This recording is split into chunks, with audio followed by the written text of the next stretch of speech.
This is the Let's Go Win podcast with your host, J.M. Ryerson.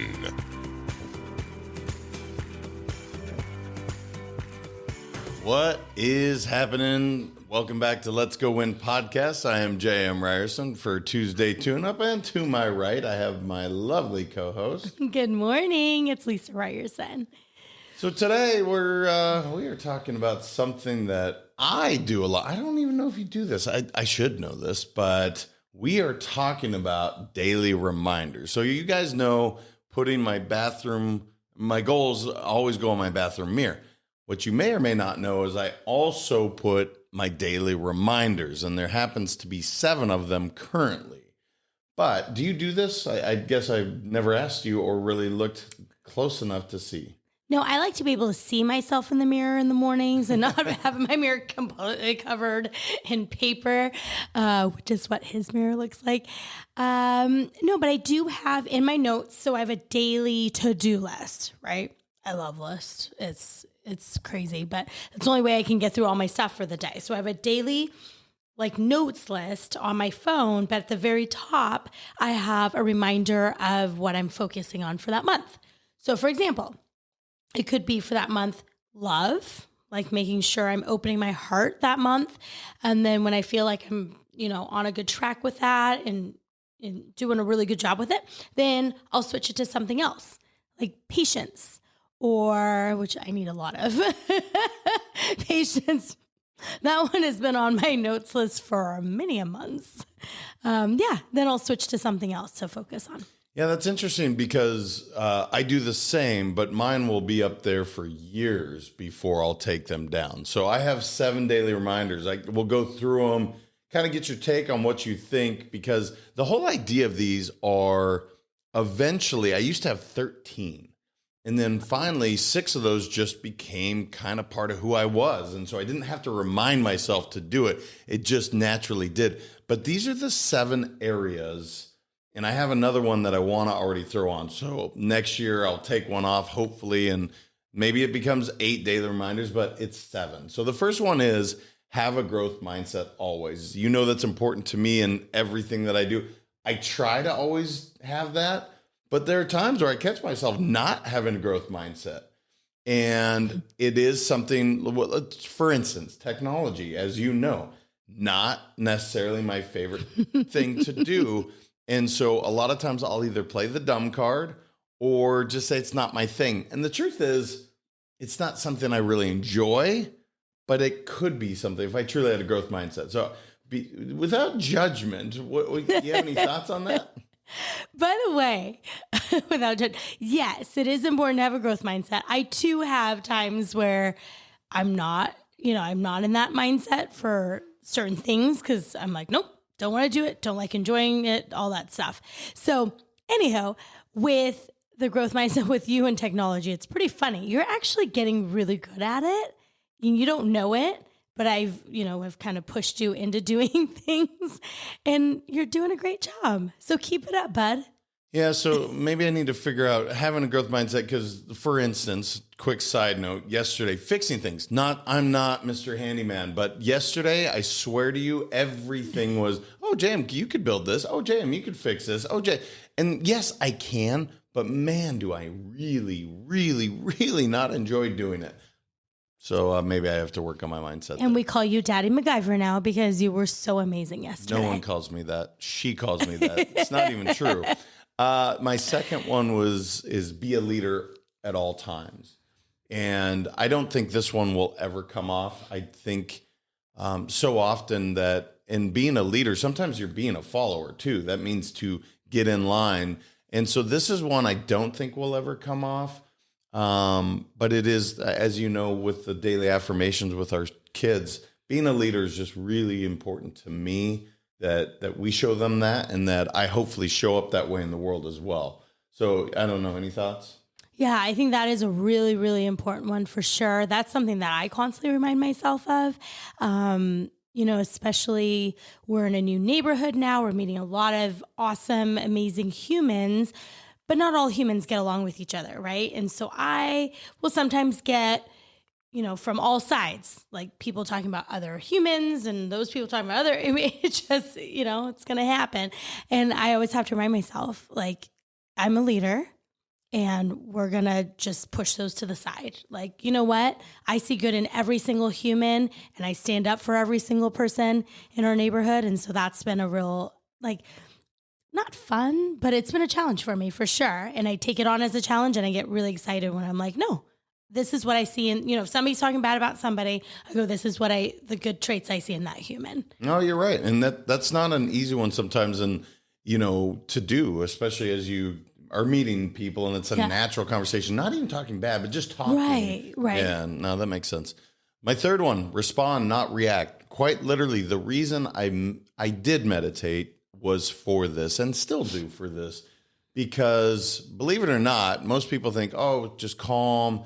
No, dude, I have a temper and it boils. And so if I were to react, it's going to go poorly for everyone involved. So again, last night, all I wanted to do was just get to bed by like 10 o'clock. And of course at 9:49, Lisa's like, hey, got a little project. Can you come fix?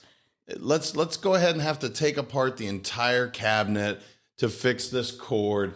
That's what it felt like. And so my reaction was going to be really bad, but I responded and said, not what I want to do, but sure. But I felt I patted myself on the back as I walked to the bathroom because I was like, gosh, all I wanted to do was snap that tool. But I was able to get it done. Yes, this one is hard for me. I think you do a really good job with it. But I also feel like you're a boiling pot a lot of times. Like you respond. And then when the reaction comes, it's like, no? I mean, that's the way you interpret it. So that might be what's happening. What I would tell you is that was happening inside. I just did a better job. I'm going to get it later, I'm sure, at some point. But that is something that I have that is a big challenge for me, for sure, because I'm a reactor.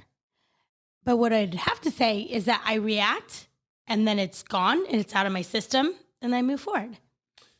No, that's fair. That's fair. I just know this when I react emotionally, typically I'm not making the best decisions. I am, again, some of the things I may not want to say or do come out. So that's the whole reason I want to be able to control that. That doesn't mean that I won't be authentic, but it's going to come out in the way that I would like it to be presented, not just some visceral, response. The fourth one, and this is probably the one that might come down because I feel like this comes to me naturally, and you call me excessive, love and play full out. And I hope, actually, somebody asked me the other day on a podcast, if I asked your closest people around you, what would be the one word they'd say about you? And for you, I knew the word immediately. It's excessive. Everything I do is excessive. I know that. But my hope, like my kids, if they were to ask them, I would hope that it's just the word love comes out. That would be my hope. I don't know if that's what it would be. Actually, it'd be a fun exercise. But that is my hope, is to love and give 100%. Sometimes that drives you bonkers, but it's just the way I like to operate through life and give 100%. So I don't know. What do you? Sometimes it's too much love. It's excessive love. So for example, it is very, very hot here in Florida right now, right? Like crazy hot. It's not, but okay. Okay. It's 90 to 93 degrees with about 90% humidity. It is wet. It's like really good for your skin. You get to sweat. A lot. Excessive sweating. There should be no fat people in Florida ever. But go ahead. Sorry. Well, so when I'm out and we're playing pickleball the other day and I'm sweating, you're sweating, it's just gross, right? It's excessive amounts of sweat. And of course, JM loves and loves and loves excessively. And he had to come over and just give me the biggest, sweatiest hug and kiss and everything. And it was just gross. Someday I will not be on this planet Earth and you're going to want that sweaty hug. No, just remember this. No. Okay. Take that one off your list. I think it might come down. I really do. This one probably will not, and that's be in the now, fully engaged, and that is be present in the now and fully engaged. Excuse me. I think it's such a challenge for any of us to always be completely present, especially when the lazy bone kicks in. You know what I'm saying? Like, for instance, Trey wants to go fish every single day. And I would think, had you asked me prior to being a dad, I would have been like, yeah, let's go fishing with my son at any time. No, man, it's so much work. I'm like fixing it every other cast. I'm just, okay, this isn't that fun anymore. So I'm struggling being present with that one, I will admit. But it is something that I try to give 100, just like this, right? Trying to give 100% to this audience right now and not thinking about, where the kids are, why is the garage door slamming, all the things that are happening. But that's one that I don't think I'll ever come down. Yeah, that's something I work on every single day. And I know that where I am most cognizant of it, I think, is when I'm out to dinners with friends and family. So, this whole iPhone thing, right? I mean, this started, I don't even know how long the iPhone's been out for, but I just remember I had a flip phone. All my girlfriends had an iPhone. It was probably, 15, 20 years ago. And we're at dinner, and they're all on their iPhones. And I just remember sitting there, and of course, my flip phone. There was nothing exciting about my flip phone. And I just remember going, gosh, this is crazy, right? We're at dinner together. You are all on your phones, and I'm sitting here with my lame flip phone. And so it was always something, but then moving forward, when I got my iPhone, I got totally sucked into it, right? And then I went, oh, I understand now. There's all these apps and there's all these fun things and all this great stuff. And I get sucked into that easily, right? When I wake up, first thing is I'm on my phone. But what I do work on really hard is every morning when you wake up, I put down my phone and I come give you love. I don't even know if you notice that. I do realize that, and I do appreciate it. Mm-hmm. Even though I may not say it as I'm opening my eyelids, but I do appreciate it very much. No, it is. I mean, look, the phone thing is the easiest one to go to. I remember my dad, we walked into a restaurant and he said, look, and literally of the 12 people in the waiting room, 11 were on their phones. I think the one child didn't have one. And so it is. I mean, it's part of our modern era, what we live in, but I don't know at what cost. So it is something to be aware of, if nothing. Yeah. And so at dinners, I always put away my phone. I make sure I'm present. We're having great conversations. One fun game that I know we've played before with our friends is we put all our phones in the middle of the table. And then whoever goes to pick up their phone first pays for the entire bill. Nope, I like it. The next one is obviously personal to you and me, and that's just keep perspective. And in parentheses, I have Dick Fong. And every time I have a problem, I think to myself, man, I think Dick wants to have this problem. Mm-hmm. What I mean by that is he passed away far too early and has 3 little girls. And it just gives me perspective that any challenge I'm having, just imagine that you're not here. You would want that challenge. Right. That's the whole idea. And this one will never come off, because every time I look at that, and I can see you're tearing up, so I'll take this segment. Every time I look at that, it reminds me of him. It makes me smile. And it also allows me to say, you know what? Embrace the suck. Embrace the challenge. It's really not that bad. And the last one is be courageous, have fun, and transcend. And as you know, those are our 3 cultural values. Maybe fun would be the only one, because I think the 2 I have pretty good. I forget to have fun sometimes, especially when I go in work mode, and you are so good to check on me on it. So it's funny. I coach on this. I try to show up that way in my daily life, but when I get into work mode, sometimes I'm not having a great time. And there's another time where you're not fun sometimes. When we play pickleball together and we are not winning, it is not fun. And I'm still out there joking and laughing, and you're like, let's go. We got to win this. Come on. I don't enjoy losing. Fair. However, when you put it in the net 7 straight times and you have the skills that you have, I lost the part of having fun. It just went away. Sorry. Yeah, your girl was a little sore from working out. Okay. But regardless, I did have fun that day. I don't enjoy losing necessarily, but I learned something. Lisa shouldn't work out 2 days in a row before a pickleball tournament. Yeah, I think 2 days. I need to go back to my 2 days a month of workout.